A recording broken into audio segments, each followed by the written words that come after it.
ஒரு விசை திருமணமான, எனக்கு கல்யாணமான புதுசு 2008வது வருஷம். இங்கேருந்து சென்னைக்கு நாங்கள் சென்னையில் ஒரு ஊழியத்திற்காக நாங்கள் 2 பேருமே, நானும் பாஸ்டர்மா 2 பேருமே கடந்து போனோம். அப்போ வரும்போது எங்களுடைய டிக்கெட்டுக்காக அங்கே இருக்கிற ஒருத்தர் தக்கல்ல டிக்கெட் புக் பண்ணி கொடுத்தாரு. டிக்கெட் புக் பண்ணி கொடுத்து கையில் அந்த பிரிண்ட் அவுட்டை கொடுத்து எங்களை ட்ரெயினில் அனுப்புனார். அப்போ 2008 எல்லாம் பார்த்தீங்க அப்படின்னு சொன்னால் ஐடி கார்டை இந்த பிரிண்ட் அவுட் அந்த ஸ்டேஷனில் போய் டிக்கெட் எடுக்கிறவங்க அவங்க அந்த டிக்கெட்டை மட்டும் வச்சுருந்தா போதும். ஆனால் இந்த மாதிரி பிரிண்ட் அவுட்டாக டிக்கெட் எடுக்கிறவங்க கண்டிப்பாக ஐடி கார்டை கண்டிப்பாக கையில் வைக்கணும். ஆனால் எங்களுக்கு அது தெரியாது. அது அப்படியே நாங்கள் ட்ரெயினில் ஏறிட்டோம், நம்ம கையில் தான் டிக்கெட் இருக்கு அப்படின்னு சொல்லி ட்ரெயினில் ஏறினா அங்கே இருக்கிற டிடிஆர் எங்களை பார்த்துட்டு எனக்கு எல்லாத்தையும் 2ஐயும் பார்த்துட்டு பேப்பரை பார்த்துட்டு ஐடி கார்டுன்னு கேட்டார். அப்போ நாங்கள் 2 பேருமே ஐடி கார்டை எடுத்துகிட்டு போகல. அப்போ சார் சொன்னோம், இல்லை டிக்கெட் பண்ணியிருக்கிறோம், பட் நாங்கள் தான் ஐடி கார்டு கொண்டு வரலன்னு சொன்ன உடனே ட்ரெயின் போயிட்டே இருக்குது. ராத்திரி நேரம். அந்த டிடிஆர் சொல்கிறாரு, ஒன்று நீங்கள் என்ன பண்ணுங்கன்னா 2 பேருக்கும் கிட்டத்தட்ட அன்னைக்கே 3000 rupees மேலே ஃபைன், ஒன்று ஃபைன் கட்டுங்க, இல்லை அப்படின்னா நீங்கள் அடுத்த ஸ்டேஷனில் இறங்கிருங்க அப்படின்றாரு. எங்களுக்கு எதுவுமே தெரியாது, கட்டுற அளவிற்கு அன்னைக்கு கையில் பணமும் இல்லை. இப்போ எங்க ட்ரெயின் நிற்கும், அடுத்த ஸ்டாப் அவர் சொல்றாரு, அந்த ஸ்டாப்ல இறங்கி நாங்கள் எப்படி நடுராத்திரி அங்கே தங்குவோம், எப்படி அதுலேருந்து வருவோம், அப்படி ஒரே குழப்பமா இருக்குது. என்ன பண்றதுனே தெரியல. என்னென்னமோ ரிக்வெஸ்ட் பண்ணிட்டோம். அவர் கேட்கவே இல்லை. 2008ன்னா கிட்டத்தட்ட ரொம்ப வருஷம் ஆயிடுச்சு இல்லை. அதனால எங்களுக்கு எதுவுமே பண்ண தெரியல. 2 பேருமே அப்போதான் திருமணம் ஆயிருக்கிறோம். அப்போ அவர் ஏசி கம்பார்ட்மெண்ட்ல அவர் போய் உட்கார போறார். நாங்கள் ஒரு 10 minutes தாண்டி திரும்ப 2 பேரும் போய் அவர்கிட்ட வேற ஏதாவது கேட்கலாம், இங்கே இறங்க முடியாது, எங்களுக்கு தெரியாதுன்னு ரிக்வெஸ்ட் பண்ணி கேட்கலான்னு சொல்லி அந்த ஏசி கம்பார்ட்மெண்ட்டில் போய் அவரை கண்டுபிடிச்சி, ஐயா இந்த ஒரு டைம் நீங்கள் பண்ணுங்க, நாங்கள் போய் இறங்கின உடனே கூட வேணும்னா நாங்கள் ஃபைன் கட்டிடுறோம், யாரையாவது ஒருத்தரை வர சொல்லி அப்படின்னு பேசிட்டு இருக்கும்போது அவர் ரொம்ப ரூடாக பேசிட்டே இருக்கிறார். திடீர்னு அந்த ஏசி கம்பார்ட்மெண்ட்லேருந்து ஒருத்தர் அப்படியே பெட்ஷீட்டை தூக்கிட்டு எட்டி பார்த்துட்டு பென்ஸ் அப்படின்னு என்னை கூப்பிட்டார். எனக்கு ரொம்ப ஆச்சரியமா இருந்துச்சு. யார் அப்படின்னு சொன்னா என்னுடைய ஹெட் பாஸ்டர் ஒருத்தர் அதுல டிராவல் பண்ணிட்டு இருக்கிறார். அவர் எல்லாத்தையும் கேட்டுட்டு என்னமோ இவனுடைய குரல் மாதிரி இருக்குன்னு சொல்லிட்டு எட்டி பார்த்துட்டு, ஏய் நீயா இருக்க அப்படின்னு சொல்லிட்டு அவர் கீழே இறங்கி வந்தார். கீழே இறங்கி என்ன பிரச்சனை அப்படின்னு கேட்டார். பாஸ்டர் இந்த மாதிரி ஐடி நாங்கள் எடுத்துட்டு வரல, எங்களுக்கு தெரியாது, ஃபைன் கட்ட சொல்றாங்க, இல்லைன்னா இறங்க சொல்றாங்க அப்படின்னு சொல்லும்போது நான் காசு அப்படின்னு சொல்லலை. அப்படியா, எவ்வளோ ஃபைன் கட்டணுன்றாங்க, இவ்வளோ கட்டணும்னு சொல்கிறாங்களா? உடனே அவருடைய பர்ஸை எடுத்து அந்த 3000 ரூபாவை அந்த டிடிஆருடைய கையில் கொடுத்து, அவங்களுக்கு ஃபைன் நான் கட்டிடுறேன், அவங்க போய் ரெஸ்ட் எடுக்கட்டும், அவங்க போயிடட்டும், எனக்கு தெரிஞ்ச பிள்ளைங்க தான் அப்படின்னு அவர் அந்த இடத்துல நின்று, நான் பார்த்துக்கிறேன்யா அப்படின்னு சொன்ன உடனே எங்கள் 2 பேருக்கு ஒரு தெம்பு வந்துச்சு பாருங்க. ஸோ யாருமே கொடுக்க முடியாத ஒரு ஆறுதல், யாருமே கொடுக்க முடியாத ஒரு தைரியம் அந்த இடத்துல நமக்குன்னு ஒருத்தர் இருக்கிறாரு, நம்ம பிரச்சனையை ஒருத்தர் பார்த்துட்டாரு அப்படின்ற தைரியம் அவ்வளோ வெற்றியா இருந்துச்சு. அப்ப நான் இந்த இரவுல இந்த சத்தத்தை கேட்கிற ஒவ்வொரு பிள்ளைகளுக்கும் சொல்றேன், ஒரு மனுஷன் நம்முடைய பக்கத்துல இருந்து நான் பார்த்துக்கிறேன் நீ போ அப்படின்னு, நம்மை விட உயர்ந்த ஒரு மனுஷன், நம்மை விட பணக்காரனார ஒரு மனுஷன், அதிகாரம் படைச்ச ஒரு மனுஷன் நம்மளை பார்த்து தட்டி கொடுத்து, நீ கிளம்புப்பா நான் பார்த்துக்கிறேன், நீ போப்பா நான் பார்த்துக்கிறேன் அப்படின்னு சொன்னா எவ்வளவு தைரியம் வருமோ? நான் நம்புகிறேன், வானத்தையும் பூமியையும் அண்ட சராசரங்களையும் படைத்த கர்த்தர், மகா பெரிய தெய்வம், செய்ய முடியாததை செய்கிற கர்த்தர், அவரால் செய்ய முடியாத அதிசயம் ஒன்றுமில்லை.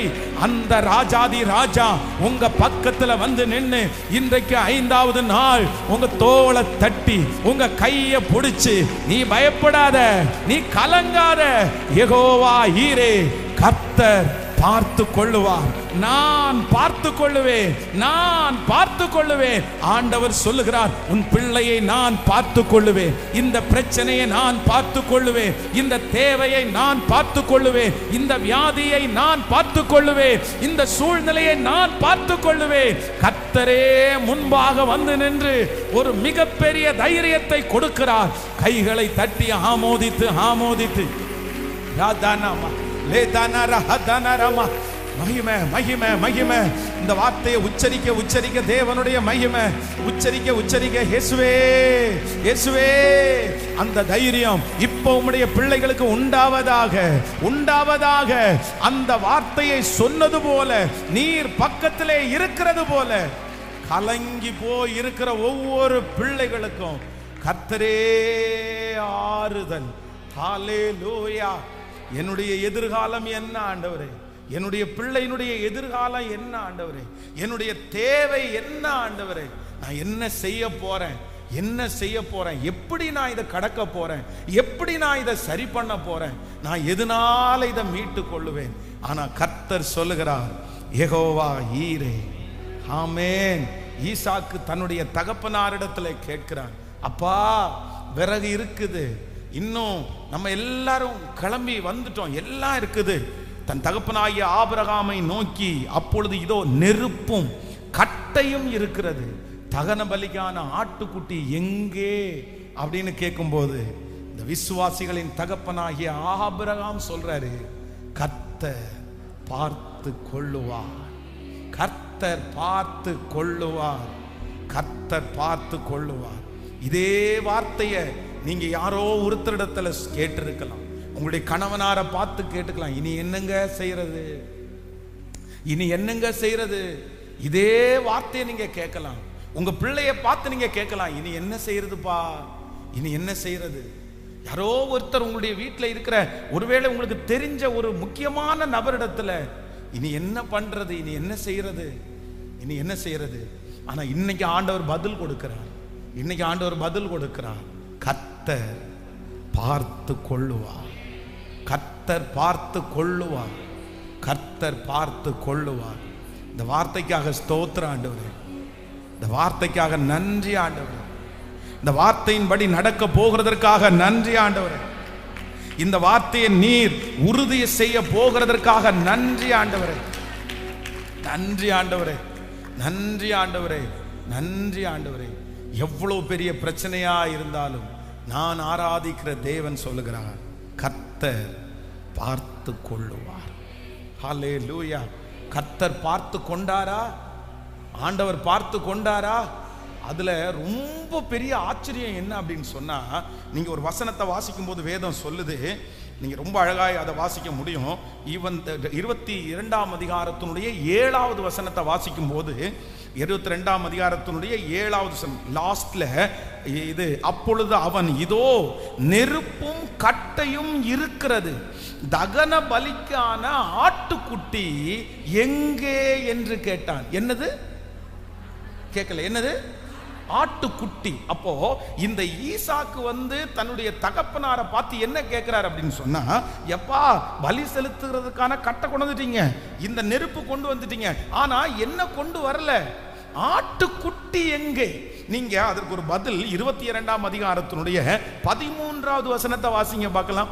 22ஆம் அதிகாரம் 13வது வசனம், ஆபிரகாம் தன் கண்களை ஏறெடுத்து பார்க்கும்போது இதோ பின்னாக புதரிலே தன் கொப்புகள் சிக்கி கொண்டு இருந்த ஒரு ஆட்டு கடாவை கண்டான். அப்பொழுது ஆபிரகாம் போய் கடாவை பிடித்து அதை தன் குமாரனுக்கு பதிலாக தகன பலியாயிட்டான். ஆமென். பிள்ளை கேக்குது ஆட்டுக்குட்டி எங்கன்னு கேக்குது, பிள்ளை கேட்கிறது ஆட்டுக்குட்டி. ஆனா ஆண்டவர் அவனுக்காக ஆயத்தம் பண்ணி வைத்திருந்தது என்னன்னா ஆட்டு கடா.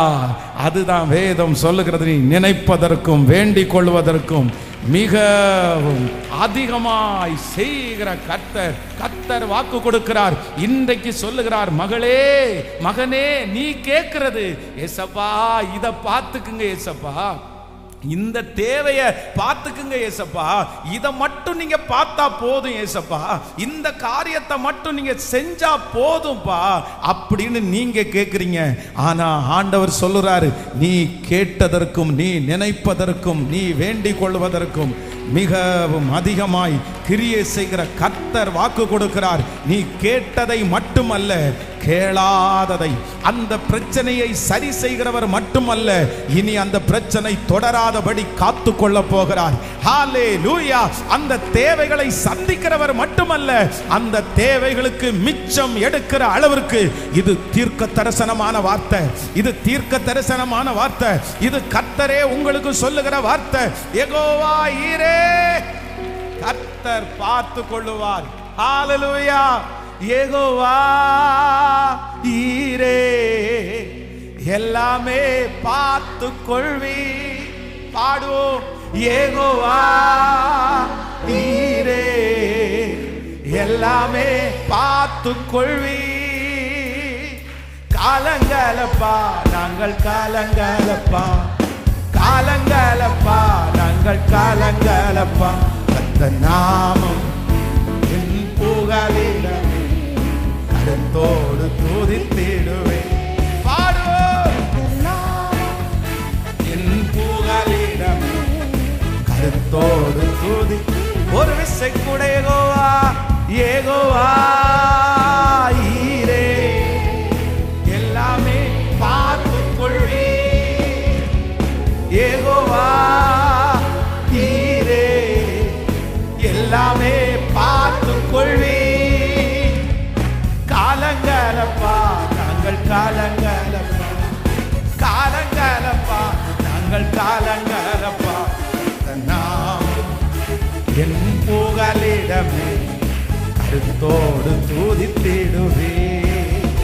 அந்த நாமம் என் புகலிடமே கருத்தோடு துதித்திடுவே. யெகோவா ருவா, யெகோவா ருவா, எங்கள் நல்ல மேய்ப்பரே.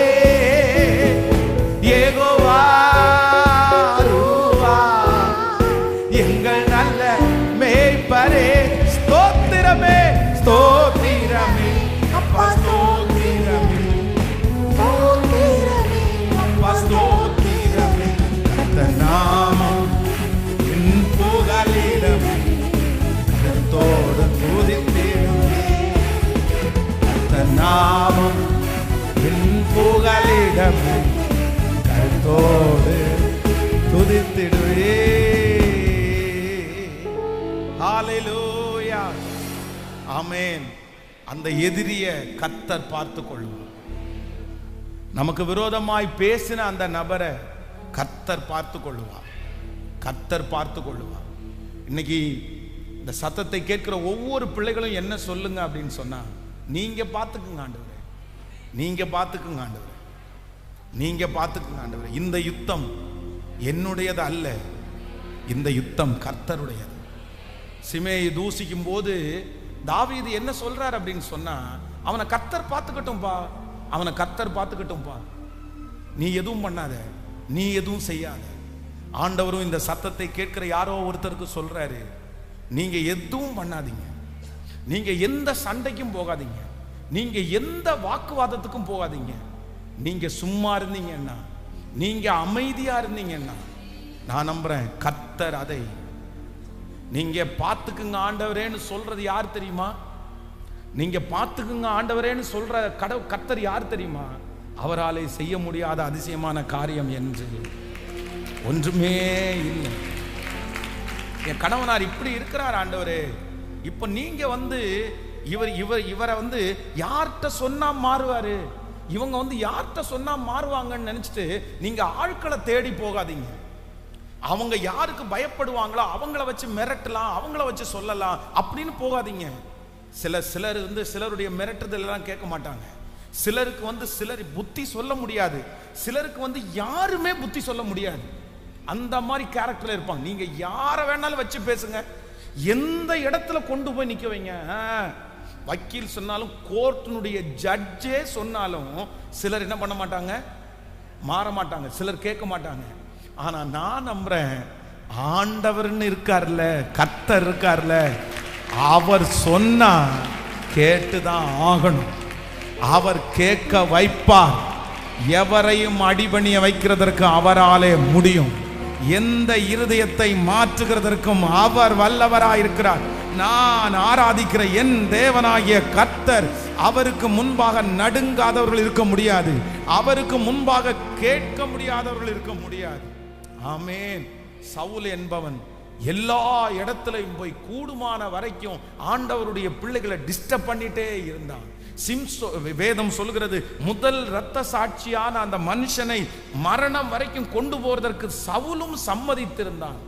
சவுலும் ஸ்தேவானை கொல்றதுக்கு சம்மதிச்சிருந்தான். எல்லாருக்கும் பயம். இப்ப அங்கெல்லாம் பிரச்சனையை முடிச்சுட்டு இப்ப அடுத்து தமஸ்குவுக்கு போறதுக்காக ரெடி ஆயிட்டார். அவர் திரும்ப போய் இன்னொரு பிரச்சனையை உண்டு பண்றதுக்கு கையில நல்ல பத்திரத்தை வாங்கி சைன் போட்டு ராஜாவிடத்துல போய் இந்த ஜனங்களை நான் அரெஸ்ட் பண்ண போறேன், அவங்கள 4-5 பேரை கொல்ல போறேன்னு சொன்ன உடனே கையில அந்த முத்திரை போடுகிற கடிதத்தோட கிளம்புறாரு. ஆனா வேதம் சொல்லுது, ஜனங்களெல்லாம் பதட்டப்படுறாங்க, சபைகளெல்லாம் பதட்டப்படுது. ஐயோ வரானே, வந்து என்ன பண்ண போறானோ, யார் பேசுவா, யார் அவனுக்கு எதிர்த்து நிற்பா? ஆனா வேதம் சொல்லுகிறது, அந்த சவுலை ஆண்டவர் வழியிலே கர்த்தர் சந்திக்கிறார். சந்திச்சு சொல்றாரு, முள்ளில் உதைக்கிறது உனக்கு கடினமா? உடனே அவன் சொல்றான், கர்த்தாவே நீர் யார், நான் என்ன செய்ய சித்தமா இருக்கிறேன். அப்பதான் ஆண்டவர் சொல்றார், நேர் தெரு என்கிற தெருவுக்கு போ, அங்க அனனியான்ற ஒரு தீர்க்கதரிசி இருப்பான், நீ என்ன செய்யணும்னு அவன் உனக்கு சொல்லுவான். இப்போ அனனியாவிடத்துல ஏசப்பா சொல்றாரு, நான் ஒருத்தனை அனுப்புறேன், அவர் நான் தெரிஞ்சு கொள்ளப்பட்ட புறஜாதிகளுக்கும் ஜனங்களுக்கும் தெரிஞ்சு கொள்ளப்பட்ட ஒரு விலையேற பெற்ற பாத்திரம். அனனியா யாரோ அப்படின்னு நினைச்சு இங்க வந்து பார்த்தா சவுல். ஆண்டவரே இவனா, இவன் தான் பத்திரத்தை தூக்கிட்டு வந்துட்டு இருக்கிறானே, அத்தனை பேரை அடிக்கிறதுக்கும் நீ அன்னைக்கு பார்த்த சவுல் இன்னைக்கு பார்க்கறது பவுல், நீ போய் பாருன்னு ஆண்டவர் அனுப்பி வச்சிருப்பார்.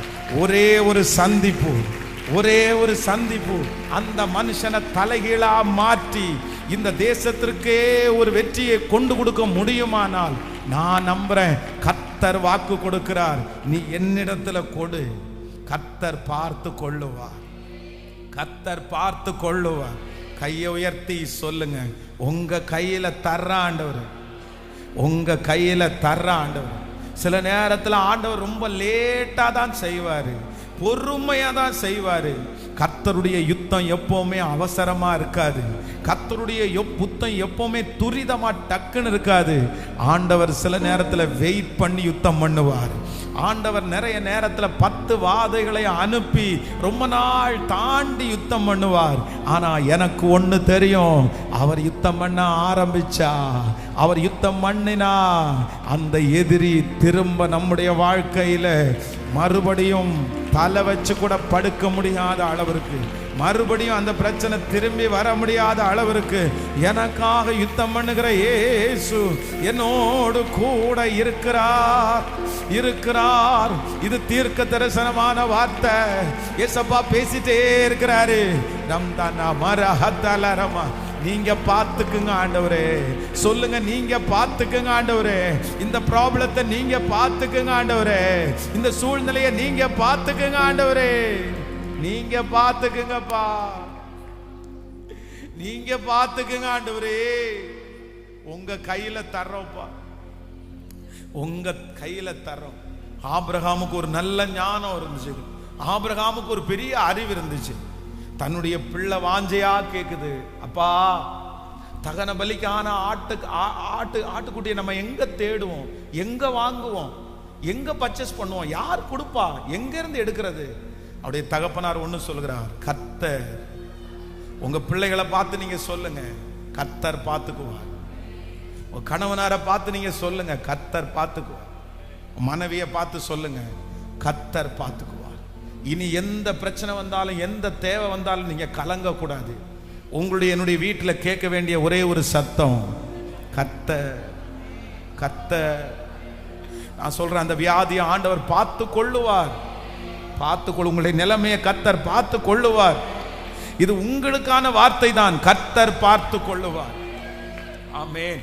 இந்த சம்பவத்தை நான் தியானிக்கும் போது எனக்கு ரொம்ப ஆச்சரியமா இருந்துச்சு. அப்படின்னா ஆண்டவர் பார்த்து கொள்ளுவார் என்று இந்த ஆபிரகாம் விசுவாசிக்கிறார். கர்த்தர் பார்த்துக்குவார், கர்த்தர் பார்த்துக்குவார். கர்த்தர் பார்த்துக்கிட்டாரா அப்படின்னா அதுல தேடி பார்க்கும் போது ஆண்டவர் ஒரு 3 காரியத்தை அவர் பார்த்துக்கிட்டார். எனக்கு ரொம்ப ஆச்சரியமா இருந்துச்சு. நம்பர் 1, முதலாவதாக ஒரு வசனத்தை நம்ம வாசிக்க போறோம், எடுத்துக்கொள்ளலாம். 22ஆம் அதிகாரத்தினுடைய 13வது வசனத்தை வாசிக்கலாமா? 22ஆம் அதிகாரம் 13வது வசனம். ஆபிரகாம் தன் கண்களை ஏறெடுத்து பார்க்கும்போது இதோ பின்னாக புதரிலே தன் கொப்புகள் சிக்கி கொண்டிருந்த ஒரு ஆட்டுக்கடாவை கண்டான். அப்பொழுது ஆமேன் அப்பொழுது ஆபிரகாம் போய் கடாவை பிடித்து அதை தன் குமாரனுக்கு பதிலாக தகன பலியிட்டான். ஆமேன் சொல்லுங்கள். நான் இதற்கு என்ன சொல்றேன் அப்படின்னு சொன்னா, நம்பர் 1, முதலாவதாக கர்த்தர் எதை பார்த்துக்குவார் அப்படின்னு சொன்னா, இந்த ஆபிரகாமுக்கு இருக்கிற சிச்சுவேஷன் என்ன தெரியுமா அப்படின்னா, தன்னுடைய ஒரு பெரிய கீழ்ப்படிதல். தன்னுடைய மகனை ஆண்டவர் வந்து மோரியா மலையில போய் கர்த்தர் பலி செலுத்து அப்படின்னு ஆண்டவர் சொன்னார். உடனே இவர் வந்து தன்னுடைய வேலைக்காரரோட கிளம்பி போய் வேலைக்காரங்களை கீழே விட்டுட்டு மலைக்கு போய் கட்டையெல்லாம் அடுக்கிட்டு தன்னுடைய பையனுடைய கையை கால்களை கட்டி அவனை மேல படுக்க வச்சு, இப்போ அவர் என்ன பண்றாரு அப்படின்னா, தன்னுடைய கத்தியை எடுத்து ஓங்குறாரு. அப்ப ஆண்டவர் சொல்றாரு, நீ வந்து எனக்கு பயப்படுறவன்னு எனக்கு தெரிஞ்சிருச்சு, நீ வந்து கத்திய பிள்ளை ஆண்டான் மேல் போடாத அப்படின்னு சொல்லி ஆண்டவர் நிறைய வாக்குத்தத்தத்தை கொடுப்பாரு. இப்போ பிள்ளைய வந்து பலிபீடத்திலிருந்து ஆபிரகாம் இறக்கிட்டாரு, கட்டுகளை எல்லாம் அவுத்து விட்டாரு. ஆனா அந்த பலிபீடம் எப்படி இருக்குன்னா வெறுமையா இருக்குது. அந்த பலிபீடத்தை வெறுமையா விட்டுட்டு வர்றதற்கு ஆபிரகாமுக்கு பிரியம் இல்லை. எப்படி வெறுமையா விட்டுட்டு வர்றது அப்படின்னு யோசிக்கும் போது இப்ப என்ன வேதம் சொல்லுது, இப்ப அவனுக்கு என்ன தேவை அப்படின்னு சொன்னா, ஒரு ஆட்டுக்குட்டி இல்லைன்னா ஒரு ஆட்டுக்கடா தேவை. ஆனா இப்ப நிக்கிறது, காட்டுல நிக்கிறது யாரு? இவங்க 2 பேர் தான் நிக்கிறாங்க, வேற யாருமே இல்ல. இனி திரும்ப போய் இந்த பலிபீடத்துல போய் ஒரு ஆட்டுக்கடாவை பிடிச்சிட்டு வா அப்படின்னு தன்னுடைய பையனை அனுப்ப முடியாது. இவங்க 2 பேரும் கிளம்பி வந்து அவ்வளோ கிட்டத்தட்ட 3 நாட்கள் பிரயாண தூரம், 3 days தாண்டி தான் அந்த அவங்க வீட்டில இருந்து ஆண்டவர் பலி செலுத்தின இடம் வந்து 3 நாள் பிரயாணம் தாண்டி தான் அந்த மலையே பார்க்கறாங்க. அவ்வளோ தூரமான இடம். திரும்பி போய் வீட்டில் போய் இன்னொரு ஆட்டுக்குட்டியை பிடிச்சிட்டு வரவும் முடியாது. இப்போ வேதம் சொல்லுகிறது, இப்போ அவனுக்கு ஒரு தேவை இருக்குது. இன்னைக்கு அவனுக்கு ஒரு தேவை இருக்குது. இந்த தேவைக்கு என்ன பண்றதுன்னு தெரியல, எங்க போறதுன்னு தெரியல, சுத்தி எங்கேயுமே வழி இல்லை. ஆனால் கர்த்தர் வாக்கு கொடுக்கிறார், அந்த மோரியா மலையிலே அவனுடைய கண்கள் பார்த்து கொண்டிருக்கும் போது பின்னாக புதரிலே தன் கொப்புகள் சிக்கி கொண்டிருந்த ஒரு ஆட்டுக்கடாவை கண்டான். மலையில யாரு கொண்டு வந்ததுன்னு தெரியல, மலையில யார் ஆடு மேய்ச்சதுன்னு தெரியல, எப்படி அந்த ஆட்டை மட்டும் விட்டுட்டு போனாங்கன்னு கூட தெரியல. ஆனா வேதம் சொல்லுகிறது, காற்றையும் காண மாட்டாய், மழையையும் பார்க்க மாட்டாய், ஆனாலும் உன் பள்ளத்தாக்கு தண்ணீரால் நிரப்பப்படும் என்று சொன்ன அந்த தேவனாகிய கர்த்தர் இம்மீடியட்டா அந்த நேரத்தில் என்ன தேவையோ அந்த தேவைக்கான ஒரு ஆட்டுக்கடாவை கர்த்தர் அங்கே ஆயத்தம் பண்ணி வைத்திருப்பார். ஆனால் இந்த சத்தத்தை கேட்கிற அன்பு ஆண்டவருடைய பிள்ளையே, உங்க தேவையை சந்திக்கிறதற்கு ஆண்டவர் ஒரு ஆட்டுக்கடாவை ஆயத்தம் பண்ணி வைத்திருக்கிறார். ஏற்ற நேரத்தில் அது வெளிப்படும். நீங்க கண்ணு திறக்கும் போது அது வெளிப்படும். நீங்க பிளான் பண்ணிட்டு போன அந்த காரியம் உங்களை கைவிடும் போது கர்த்தர் உங்களுக்காக ஆயத்தம் பண்ணி இருக்கிற அந்த காரியத்தை கர்த்தர் காண்பிப்பார். ஆமென். இந்த தேவனுடைய மனுஷன் திட்டம் போட்டு இன்னைக்கு என்னமோ ஈசாக்க பலி கொடுக்க போறோம்னு பிளான் பண்ணிட்டு போனா அவனுடைய திட்டம் அங்க வாய்க்கல. அவன் சொன்னது, அவன் நினைச்சது எதுவுமே நடக்கல. ஆனா வெறுமையா வர்றதுக்கு மனசு இல்லை. ஆனா கர்த்தர் தன்னுடைய திட்டம் பலிக்கலைனாலும் தனக்காக அங்கே ஆயத்தம் பண்ணி வைத்திருக்கிறார். இன்றைக்கு இருக்கிற தேவைக்கு நான் என்ன பண்ணுவேன் பாஸ்டர்? இந்த மாதத்தினுடைய தேவைக்கு நான் என்ன பண்ணுவேன்? இப்போ நான் கடந்து போகிற இந்த சிச்சுவேஷனுக்கு நான் என்ன பண்ணுவேன்? இப்போ எனக்கு முன்னாடி இருக்கிற ஒரு பெரிய பிரச்சனைக்கு நான் என்ன பண்ணுவேன்? இப்போ வந்திருக்குது, நான் இந்த சூழ்நிலையில் நான் இருக்கிறேன், இந்த மந்த்துக்குள்ள அதை செய்யணும், இந்த இயருக்குள்ள நான் அதை செய்யணும், இப்போ எனக்கு தேவை, இப்போ எனக்கு தேவை. அந்த அப்படிப்பட்ட இருதயம் உள்ள ஒவ்வொருத்தருக்கும் ஆண்டவர் வாக்கு கொடுக்கிறார். இம்மீடியட்டா எனக்கு இப்ப என்ன தேவை இருந்தாலும் அந்த தேவையை ஆச்சரியமாய் சந்திப்பார்.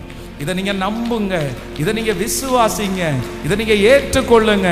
இப்போ உங்களுக்கு முன்னாடி இருக்கிற அந்த பிரச்சனையை கர்த்தர் பார்த்து கொள்ளுவார். இப்போ உங்களுக்கு முன்னாடி இருக்கிற அந்த தேவையை கர்த்தர் பார்த்து கொள்ளுவார். இந்த 100 days ஜெபம் முடிகிறதுக்குள்ள நீங்க சாட்சி சொல்லுவீங்க, இப்போ அட் பிரசன்ட் இந்த சூழ்நிலையில நான் கடக்க கூடாத இந்த இடத்துல இப்ப எனக்கு ஒரு உதவி தேவை இருக்கிறது. அந்த உதவியை என் தேவன் சந்திப்பதற்கு வல்லவராய் இருக்கிறார். ஹல்லேலூயா. அப்போ நம்பர் 1 முதலாவதாக கர்த்தர் பார்த்து கொள்ளுவார் அப்படின்னு சொன்ன உடனே ஆண்டவர் என்ன வாக்கு கொடுக்கிறார் அப்படின்னு சொன்னா, இம்மீடியட்டா இப்போ உனக்கு ஒரு ஆட்டுக்கடா தேவை, இல்லை உனக்கு ஒரு ஆட்டுக்குடி தேவை, நான் உனக்கு ப்ரொவைட் பண்றேன்னு சொல்லிட்டு அவனுடைய கண்களுக்கு முன்பாகவே ஆண்டவர் அந்த தேவையை கிருபையாய் கர்த்தர் சந்தித்தார். இஸ்ரவேல் ஜனங்கள் வனாந்தரத்திலே காடைகளை கேட்டார்கள். அப்போ அவங்களுக்கு அந்த காடைகளை அத்தனை பேருக்கு சாப்பிட கொடுக்க முடியாது. ஆனா வேதம் சொல்லுகிறது, அவர்களுக்கு ஆண்டவர் காடையை கொடுத்தார். இந்த பக்கம் 1 மைல் தூரம் நடந்தா ஃபுல்லா காடை, இந்த பக்கம் 1 மைல் தூரம் நடந்தா இங்கேயும் காடை. அப்படியே பறக்கிறது வந்து பாத்தீங்க அப்படின்னு சொன்னா அப்படியே 1 முழத்துல அப்படியே மேல பறக்குது. கர்த்தர் காடைகளை வரவழைத்தவர், மன்னாவால் உணவளித்தவர். அன்னைக்கு என்ன தேவையோ கர்த்தர் அதை கிருபையாய் தந்தார். நான் நம்புகிறேன் உங்கள் தேவைகள் சந்திக்கப்படும், உங்கள் திருமண தேவைகள் சந்திக்கப்படும், அந்த வீட்டு தேவைகள் சந்திக்கப்படும், உங்களுடைய இருக்கிற பண நெருக்கங்கள் மாறும். கர்த்தர் வாக்கு கொடுக்கிறார், நான் கர்த்தர் செய்ய போறேன், கர்த்தர் செய்ய போறேன், நான் நம்புறேன் ஆண்டவரேன்னு சொல்லுங்க, நான் விசுவாசிக்கிறேன் ஆண்டவரேன்னு சொல்லுங்க. இந்த வார்த்தை எனக்குரிய வார்த்தை தான் சொல்லுங்க, சொல்லுங்க சொல்லுங்க. யாரெல்லாம் மனசார சொல்றீங்களோ அவங்களுக்கு நடக்கும் என்று நான் நம்புகிறேன். அதை கர்த்தர் நடத்தி வைக்கிறதுக்கு வல்லவர். சொல்லுங்க சொல்லுங்க. ஆமென். காடைகளை வரவழைத்தார், மன்னாவால் உணவளித்தவரே. ஹல்லேலூயா.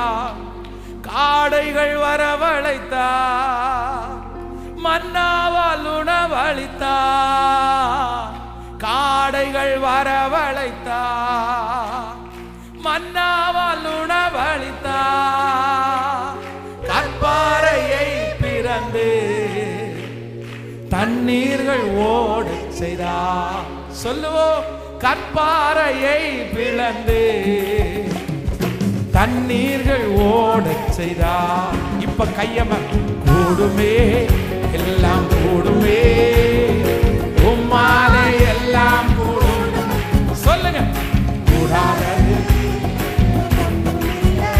உம்மால் கூடாதது ஒன்றுமில்லை. விசுவாசத்தோடு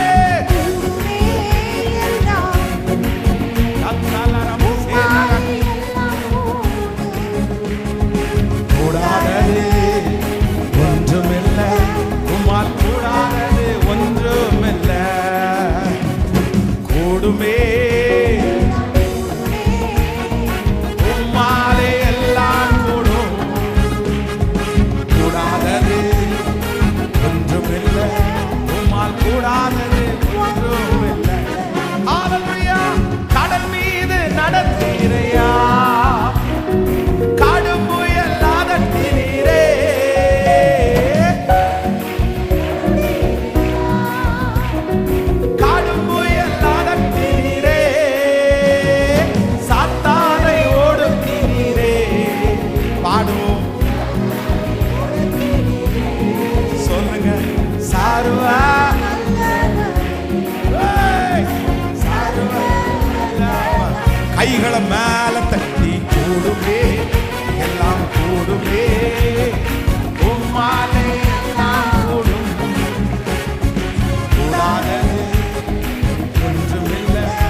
நோக்கி கைகளை மேல தட்டி சொல்லுவோம்.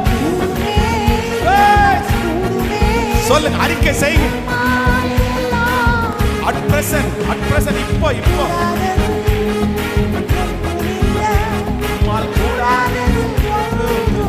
இயேசுவே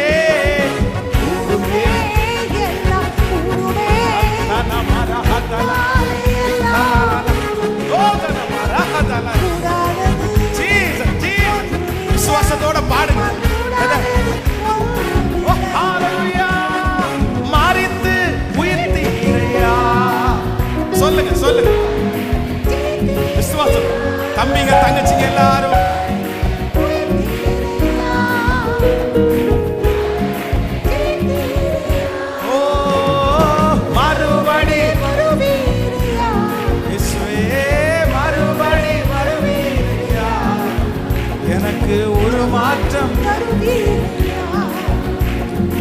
ஒரு மாற்றம் தருவீரை. இப்ப கைகளை மேல கூடுமே. சொல்லு, மனசார சொல்லு, விசுவாசத்தோடு.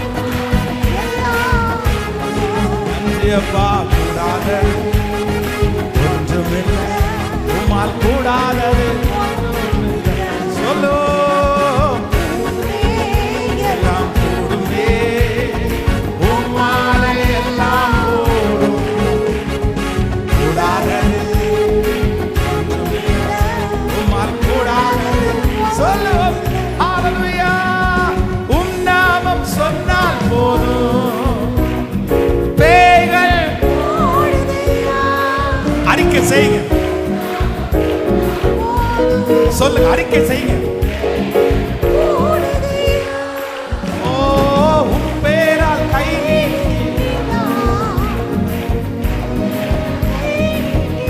ஹல்லேலூயா. நோய்கள் இப்பவே நோய்கள் மறையுதையா. கைகளை மேல தட்டி கூடுமே, எல்லாம் கூடுமே, உம்மாலே எல்லாம் கூடும். கூடாதது ஒன்றுமில்லை, உம்மால் கூடாதது ஒன்றுமில்லை. நாங்க எல்லாரும் நம்பி சொல்றோம் ஆண்டவரே, நம்பி சொல்றோம் ஆண்டவரே, நம்பி சொல்றோம் ஆண்டவரே, விசுவாசத்தோட சொல்றோம். கூடும் கூடும் கூடும் கூடும், உங்களால கூடும், உங்களால கூடும், உங்களால கூடும், உங்களால கூடும் கூடும். இப்போ கர்ப்பங்களை திறக்கிறதுக்கு உங்களால கூடும், திருமண தடைகளை மாற்றுறதுக்கு உங்களால கூடும். இப்பவே at present இப்ப அந்த அற்புதத்தை செய்கிறதற்கு, வியாதியை சுகப்படுத்துறதற்கு இயேசுவே கூடும் கூடும் கூடும், உங்களால கூடும். வல்லமை வல்லமை வல்லமை வல்லமை.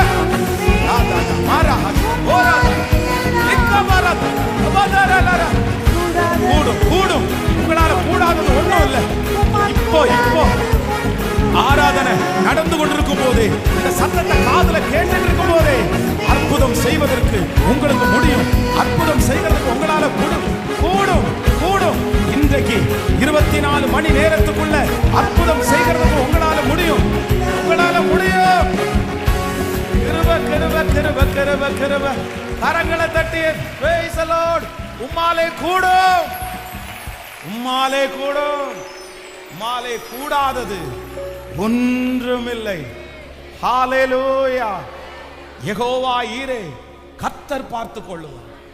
எப்ப பார்த்து கொள்ளுவார் அப்படின்னு சொன்னா, at present இப்ப நடக்கிற, இப்ப சந்திக்கிற, இப்ப எனக்கு முன்னாடி இருக்கிற சூழ்நிலைய சரி பண்ணுவதற்கு என் தேவனுக்கு பெரிய காரியம் இல்லை, பெரிய காரியம் இல்லை. அவர் இன்றைக்கு தேவன்.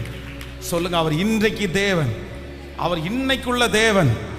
அவர் இன்னைக்கு என்ன கிழமை? இந்த வெள்ளிக்கிழமை இன்னைக்கு உள்ள தேவன். கர்த்தர் இன்னைக்கு தேவன். இந்த 5th டேக்கு அவர் தேவன், 5th டேக்கு அவர் தேவன், 5th டேக்கு அவர் தேவன். இப்போ எது இருந்தாலும் இல்லைனாலும் இப்போ இருக்கிற தேவைகள் சந்திக்கப்படும். இப்போ உங்களுக்கு ஒரு பலன் வரும். கர்த்தர் இப்போ அற்புதம் செய்கிறவர். ஹல்லேலூயா, ஆமென். இந்த வசனத்தை தியானித்து இருக்கும்போது நெக்ஸ்ட் அதே சம்பவத்தில் வந்து ஆண்டவர் வந்து யெகோவா ஈரே, கர்த்தர் பார்த்து கொள்ளுவார் அப்படின்னா, நெக்ஸ்ட் ஆண்டவர் என்ன பார்த்து கொள்றாருன்னு நம்ம வாசிக்கும் போது வேதத்தில் 22ஆம் அதிகாரத்தினுடைய 20வது வசனத்தை வாசிக்கலாமா? 22ஆம் அதிகாரத்தினுடைய 20வது வசனம். ஆதியாகமம் 22:20 வாசிங்க. இந்த காரியங்கள் நடந்த பின்பு ஒருவன் ஆபிரகாமிடத்தில் வந்து, மில்காளும் உன் சகோதரனாகிய நாகோருக்கு பிள்ளை பெற்றாள். அடுத்த வசனம், அவர்கள் யார் என்றால் முதற் பேரான ஊத், அவன் தம்பியாகிய பூஸ், ஆபிரகாமுக்கு தகப்பனாகிய கெமுவேல், கேசேத், ஆசோ, பில்தாஸ், இத்லாப், பெத்துவேல் என்பவர்கள். அடுத்து பாருங்க, பெத்துவேல் ரெபேக்காளை பெற்றான் என்று அறிவித்தான். ஹலோ, நல்லா கவனிச்சுங்க. இந்த ரெபேக்காள் அப்படின்றது யாரு? ஹலோ, இப்போ என்ன நடக்குது அப்படின்னு சொன்னா, ஈசாக்கா அவருடைய தகப்பனாகிய ஆபிரகாம் வந்து பலி செலுத்துகிறதற்காக கொண்டு போறாரு. கொண்டு போகும்போது இந்த பிள்ளை கேக்குது, பலிக்கான ஆட்டுக்குட்டி எங்கே? அப்ப அவங்க அப்பா என்ன சொல்றாரு அப்படின்னு சொன்னா, எப்பா பலிக்கான ஆட்டுக்குட்டியை கர்த்தர் பார்த்து கொள்வார். இப்போ கர்த்தர் பார்த்து கொள்வார்னு சொன்ன உடனே அங்கேயே ஈசாக்கு பலியிடாம கர்த்தர் ஒரு ஆட்டுக்குட்டியை கட்டளை இருக்கிறாரு. அப்பா ஆண்டவர் அந்த பிரச்சனையை முடிச்சிட்டாரு. இப்போ அந்த ஆட்டுக்குட்டியை பலி செலுத்திட்டு கீழே இறங்கி வர்றாங்க. கீழே இறங்கிட்டு வந்த உடனே குழந்தை பிறந்திருக்கிற செய்தியை ஒருத்தர் கொண்டு வர அப்படியே எடுத்துட்டு வராங்க. இப்போ பொதுவாக நம்ம வேதத்துல வாசிக்கும் போது யாராவது ஒருத்தர் இந்த குழந்தை பிறந்த செய்தியை வேதத்துல சொல்லும் போது என்ன சொல்லும் தெரியுமா? அவன் அவனை பெற்றான், இவன் இவனை பெற்றான், இவன் இவனை பெற்றான், அவ்வளவுதான், அதோட நிறுத்திக்கும். அதுவும் பொதுவாக வந்து இந்த பெண் பிள்ளைகளுடைய பெயர்கள் வந்து நிறைய இடத்துல வந்து அந்த வரிசையா அப்படியெல்லாம் சொல்லப்படுறது இல்லை. இத்தனை பேரை பெற்றாங்க அவ்வளவுதான் அப்படின்னு சொல்லுவாங்க. ஆனா இந்த இடத்துல ஒருத்தர் வந்து சொல்றாரு. என்ன சொல்றாரு அப்படின்னு சொன்னா, நீங்க 20வது மறுபடியும் வாசிங்க. இந்த காரியங்கள் நடந்த பின்பு ஒருவன் ஆபிரகாமிடத்தில் வந்து, மில்காளும் உன் சகோதரனாகிய நாகோருக்கு பிள்ளை பெற்றாள். அவர்கள் யாரென்றால் முதற் பேரான ஊத், அவன் தம்பியாகிய பூஸ், ஆபிரகாமுக்கு தகப்பனாகிய கெமுவேல், கேசேத், ஆசோ, பில்தாஸ், இல்தாப், பெத்துவேல் என்பவர். இத பாருங்க, இதோட நிறுத்தி இருக்கணும். ஒரு ஃபுல் ஸ்டாப் போட்டு கமா போட்டுருக்கு பாருங்க. நெக்ஸ்ட் அடுத்து உடனே ஸ்டார்ட் பண்றான். ஸ்பெசிபிக்கா தனியா இம்பார்ட்டன்ட் பண்ணி அதை பர்சனலா கொண்டு வராங்க பாருங்க. பெத்துவேல் ரெபேக்காளை பெற்றான் என்று அறிவித்தான். இப்ப ஆபிரகாமுக்கு கிட்டத்தட்ட 14 வயசு, 14 இயர்ஸ் இருக்கும். இந்த 14 வயசுல அவங்க அப்பா பலி செலுத்தணும்னு சொன்ன உடனே கீழ்ப்படிஞ்சு எதுவுமே எதுக்காம அப்படியே இவங்க பலி செலுத்துறதுக்கு ஆட்டுக்குட்டியை பலி செலுத்திட்டு வரும்போது ஆண்டவர் சொல்றாரு, நான் இப்போ உனக்கு முன்பாக ஆட்டுக்குட்டி உனக்கு தேவை, அந்த தேவையை மட்டும் நான் சந்திக்கல. நான் உடனே நீ பலி செலுத்தி முடிச்சிட்டு வந்த உடனே இன்னொரு காரியத்தை சொல்றாரு. உன் பிள்ளைக்கு திருமணம் பண்றதற்கு ரெபேக்காள்ன்ற ஒரு பொண்ணை இப்போ நீ பலி செலுத்திட்டு கீழே வரும்போதே அங்க பிறக்க பண்ணிட்டேன். உங்களுடைய ஃபியூச்சர்னுடைய தேவை, எதிர்கால தேவை, நாளைக்குரிய தேவை, அடுத்த மாசத்துக்குரிய தேவை, 10 வருஷம் தாண்டி நீங்கள் செய்ய போகிற அந்த தேவை, 20 வருஷம் தாண்டி செய்ய போகிற அந்த கமிட்மெண்ட் கர்த்தர் வாக்கு கொடுக்கிறார். அவர் நேற்றும் இன்றும் அவர் என்றும் மாறாத. கைகளை தட்டி ஆமோதிக்கிறவர்கள் முழு வெள்ளத்தோடு ஆமென். இந்த சத்தத்தை கேட்கிற யாரோ ஒருத்தர் எதிர்காலத்தை குறித்து ரொம்ப பயப்பட்டு நீங்க வரலாம். நான் என்ன பண்ணுவேன், என் எதிர்காலம் எப்படி இருக்கும், நான் படிச்சு முடிச்சுட்டு எப்படி, என் பிள்ளைக்கு வயசு வந்ததுக்கு அப்புறம் எப்படி, என் பிள்ளை 10 வருஷம் தாண்டி எப்படி, அடுத்த வருஷம் எனக்கு இந்த மாதிரி ஒரு ஒன்று வரப்போகுது, நான் என்ன பண்ண போறேன், நெக்ஸ்ட் இயர் நான் என்ன பண்ண போறேன், அடுத்த படிப்புக்கு என்ன பண்ண போறேன். உங்க மனசுக்குள்ள யாரோ ஒருத்தருக்கு அடுத்து நடக்க போகிறத நினைச்சு கலக்கமா இருக்கலாம், பயமா இருக்கலாம்.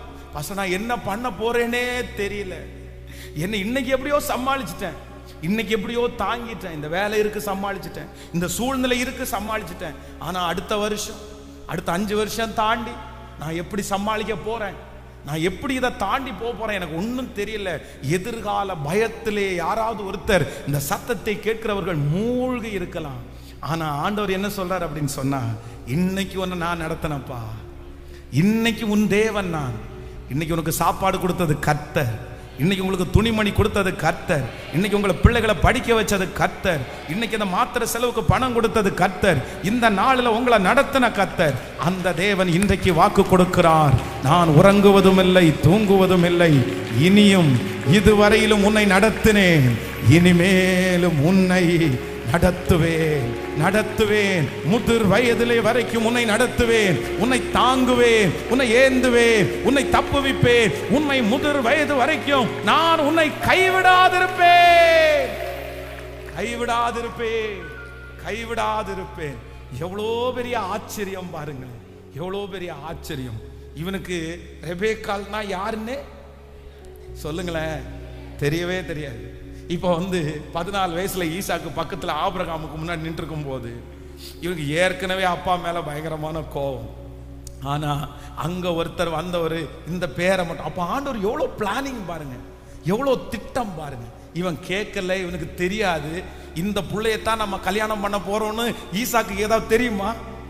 பிறந்த அன்னைக்கு இந்த ரெபேக்காளை தான் கல்யாணம் பண்ண போறோம்னு அவனுக்கு தெரிஞ்சிருந்தா எப்படி இருக்கும் பாருங்களேன். ஆனா அவனுக்கு தெரியாமலே ஆண்டவர் கொண்டு வந்து நிறுத்துறாரு பாருங்க. நீ இந்த காரியத்துக்கு கீழ்ப்படிஞ்ச உடனே உன் ஃபியூச்சரை நான் எழுதிட்டேன். வாலிப தம்பி தங்கச்சி, சில காரியத்திற்கு 14 வயசுல எப்படி இங்க அப்பா கையில கட்டும்போது அமைதியா நிக்க முடியும்? 14 வயசுல அப்பா இந்த கட்டைகளுக்கு மேல ஏறி படுன்னு சொல்லும் போது எப்படிங்க கீழ்ப்படிய முடியும்? கீழ்ப்படிய முடியாது. 14 இயர்ஸ் கிட்டத்தட்ட டீன்ஸுடைய ஸ்டார்டிங்ல எல்லா கோபம் இருக்கும், எல்லா எரிச்சலும் இருக்கும், யாரையுமே புரிஞ்சுக்க முடியாது. அந்த மாதிரி ஒரு வயசு, எல்லாத்துக்குமே எதிர்த்து நிற்கிற ஒரு வயசு 14 இயர்ஸ். ஆனா 14 வயசுல அவங்க அப்பா கையை கட்டுறாரு. எதை சொல்லி கட்டுறாருன்னா கர்த்தருடைய நாமத்தை சொல்லி கட்டுறாரு, ஏசப்பாவை பற்றி சொல்லி கட்டுறாரு. எவ்வளவு கோபம் வரும். என்ன உங்களுக்கு ஆண்டவருக்கு அறிவே இல்லையா? உங்க ஆண்டவருக்கு இதை தவிர வேற ஒன்றும் சொல்ல முடியாதா? என்ன போய் பலி கொடுக்க பாக்குறீங்க? கத்திய தூக்கிட்டு வந்துட்டீங்க. அந்த புள்ளைய அந்த அதுக்கு மேல படுக்க வச்சு கத்திய ஓங்கும் போது எப்படி இருந்திருக்கும்? ஆனா இந்த ஈசாக்கு என்ன பண்ணா அப்படின்னு சொன்னா கீழ்ப்படிஞ்சான். வாலிப தம்பி தங்கச்சி, உனக்கு ஒரு அன்பாய் ஒரு வார்த்தையை சொல்றேன், நீ கீழ்ப்படுகிற அன்னைக்கு உன் எதிர்காலத்தை கர்த்தர் எழுதுவாரு. ஆனா உனக்கு தெரியாது, உங்களுக்கு தெரியாது. கர்த்தர் எழுதுகிறது உங்களுக்கு தெரியாது.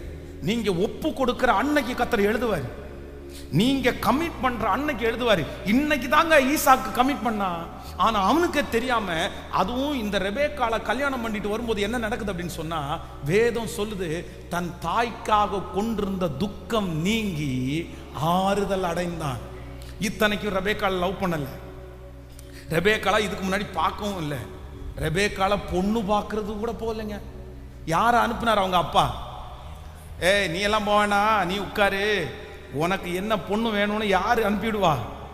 அந்த வீட்டில் இருக்கிற வேலைக்காரனை கூப்பிட்டு, இந்த பாரு, நீ போகும்போது பொண்ணோட தான் வர்ற, வரும்போது உனக்கு ஒரே ரூல்ஸ், என் பையன் இருக்கிறதே ஒரே பையன், இந்த பையனுக்கு நீ பொண்ணோட தான் வர, போயிட்டு வா, வரும்போது பொண்ணோட வா.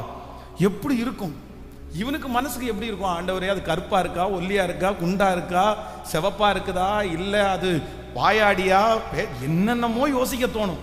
அதுவும் நீங்க போய் கேட்குறீங்களே, நானா போய் பார்த்துட்டு ஒரு 2 நிமிஷம் பேசிட்டு அது நல்லா இருக்கான்னு ஒரு சான்ஸ் கொடுத்தீங்கன்னா கூட பரவாயில்ல, வேலைக்காரனை அனுப்பி பொண்ணை எடுத்துட்டு வான்னா, இந்த தனக்கு பொண்ணு பார்க்க போகும்போது அப்பா சொல்லும் போது கூட அதை கூட எடுத்து பேசுற அளவுக்கு ஈசாக்கு இல்லை. அமைதியா அவர் பாட்டு ஜெபம் பண்ண போயிட்டார். சரி, ஓகே, ஆண்டவருக்கு சித்தமானது வரும். பார்த்தா ஜெபம் பண்ணிட்டு வெளியே வர்றாரு. ரெபேக்காள் ஒட்டகத்துல வராங்க. ஒட்டகத்துல வந்த உடனே இந்த அம்மா பாருங்க எவ்வளவு ஷார்ப்னு, அவரை பார்த்த உடனே இவர் தான் ஹஸ்பண்ட் கண்டுபிடிச்சிச்சு. யாருமே தெரியாது. அவரை பார்த்த உடனே ஒட்டகத்தை விட்டு கீழே இறங்கி, அவர் தானே ஆளு, அவர் தானே. ஆமாப்பா, எப்படி கண்டுபிடிச்ச? பாத்தீங்க, வந்த உடனே இந்த 2 பேரும் ஃபர்ஸ்ட் சந்திக்கிறாங்க. யாரோ ஒருத்தர் கூட்டிட்டு வந்து, இதான்ப்பா நான் அந்த கர்த்தருடைய சித்தத்தின்படி இந்த கூட்டிட்டு வந்தேன். வந்த உடனே வேதம் சொல்லுகிறது, ஈசாக்கு ஸ்ட்ரெயிட்டா எங்க கூட்டிட்டு போனார் அப்படின்னு சொன்னா சாராயினுடைய கூடாரத்திற்கு. ஏன்னா அவங்க அப்பா மேல என்னமோ ஒரு பெரிய வெறுப்பு வந்துச்சு, ஒரு டிஸ்டன்ஸ் வந்துச்சு.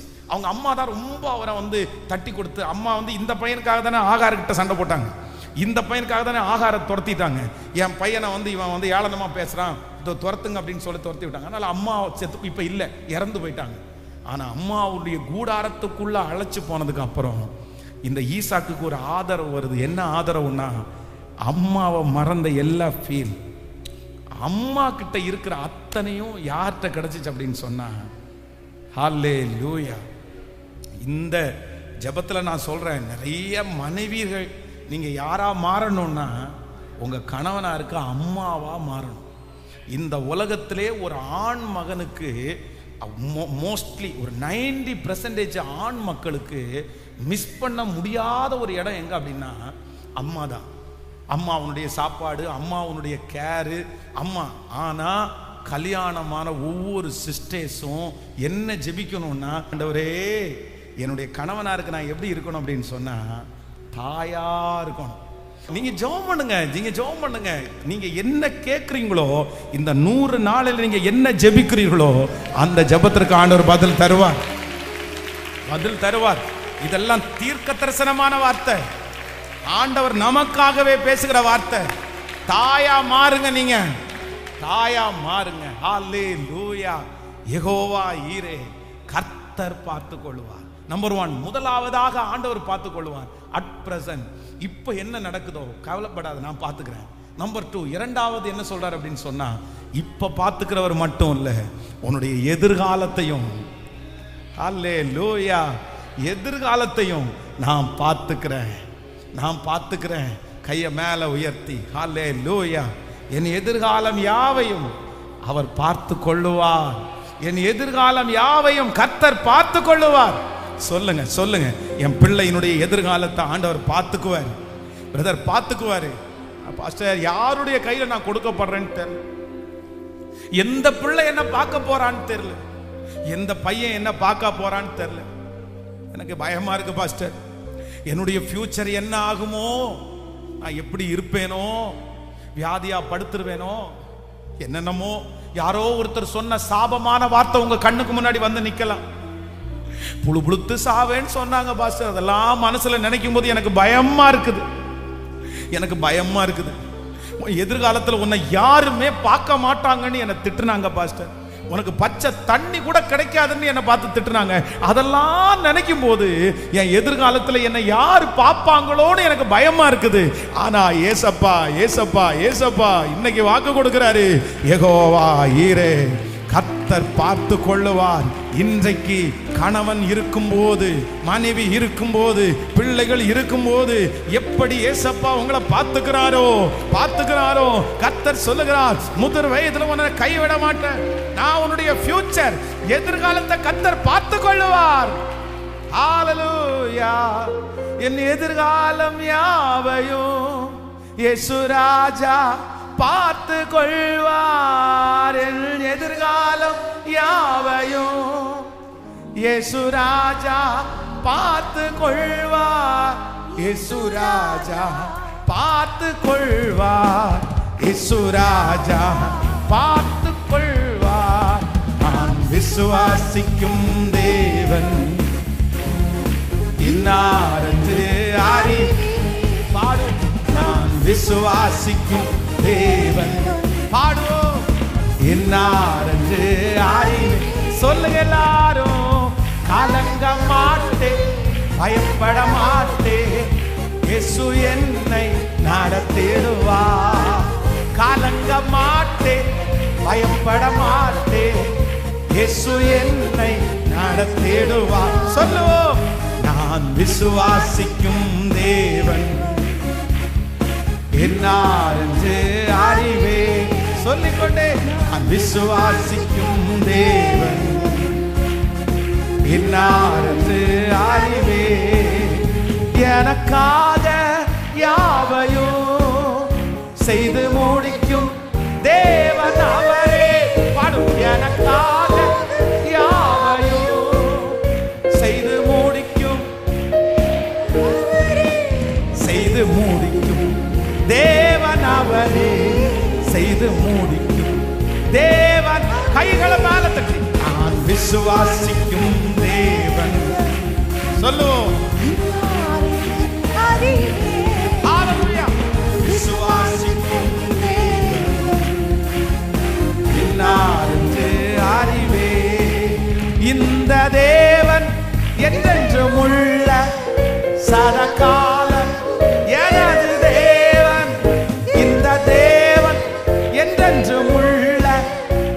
சதகாலம் எனது தேவன், சதகாலம் எனது தேவன், சதகாலம் எனது தேவன். நான் விசுவாசிக்கும் தேவன் இன்னாரென்று அறிவேன். நான் விசுவாசிக்கும் தேவன் இன்னாரென்று. கைகளை மேல தட்டி கலங்க மாட்டேன், பயப்பட மாட்டேன், இயேசு என்னை நடத்திடுவார். கலங்க மாட்டேன், பயப்பட மாட்டேன், இயேசு என்னை நடத்திடுவார். கைகளை தட்டி, கைகளை தட்டி முழு இருதயத்தோடு நன்றி அப்பா, நன்றி அப்பா.